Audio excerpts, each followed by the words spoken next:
গণতন্ত্রের যে মূল মন্ত্র আছে, এই মূল মন্ত্রের সাথে জামাত ইসলামও একমত না, ইসলামী ছাত্র শিবিরও একমত।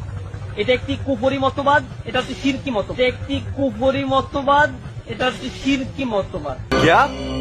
क्या बक रहे हो मादरचोद? এটা একটি কুফরি মতবাদ, এটা হচ্ছে শিরকি মতবাদ। Hey, y'all come look at this. হালাল গণতন্ত্র যে হালাল না, এটা হারাম, এটার জন্য কোরআনের তো আয়াত থাকতে হবে। হারাম তো আপনি আমি নিজের মতো করে সাব্যস্ত করতে পারবো না।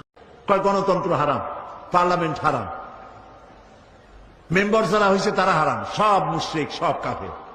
তো এখানে সবই যদি কাফের হয়, হুজুররা আপনারা এখানে করবেন কি? বিদায় হন।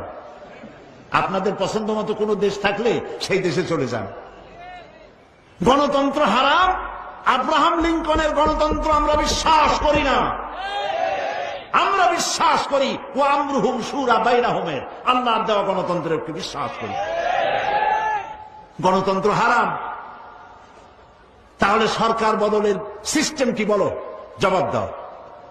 একটা সরকারকে পরিবর্তন করার জন্য, ইচ্ছে মাফিক সরকারকে আনার জন্য সিস্টেম কি?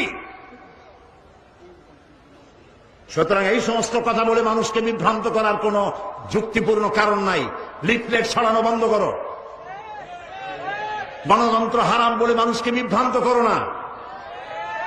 নাক দিয়া চাপ দিলে দুধ বেরি হয়, এরা আন্দোলন করতে আসছে। আমরা বুড়ো হয়েছি বাতাস খাইয়া। সুতরাং হিজবুত তাওহীদ, হিজবুত তাহরীর, হরকতুল জিহাদ, জামাতুল মুজাহিদিন, এদের যেখানে পান ধরে পুলিশে সোপর্দ করে দিবেন। এরা ইসলামের কোন সহায়ক শক্তি নয়। এরা এই দেশের স্বাধীনতা, সার্বভৌমত্ব এবং ইসলামের দুশমন। ওরা গণতন্ত্র হারাম বলে ইসলাম নিয়ে আসছে। হাতি ঘোড়া গেল তল, ছাগলে কয় কত জল। আগে জেলে যাও, জেল খাটো, দুই একটা শহীদ হোক, তারপর বোঝা আন্দোলনের মজা কি। এত সহজ না।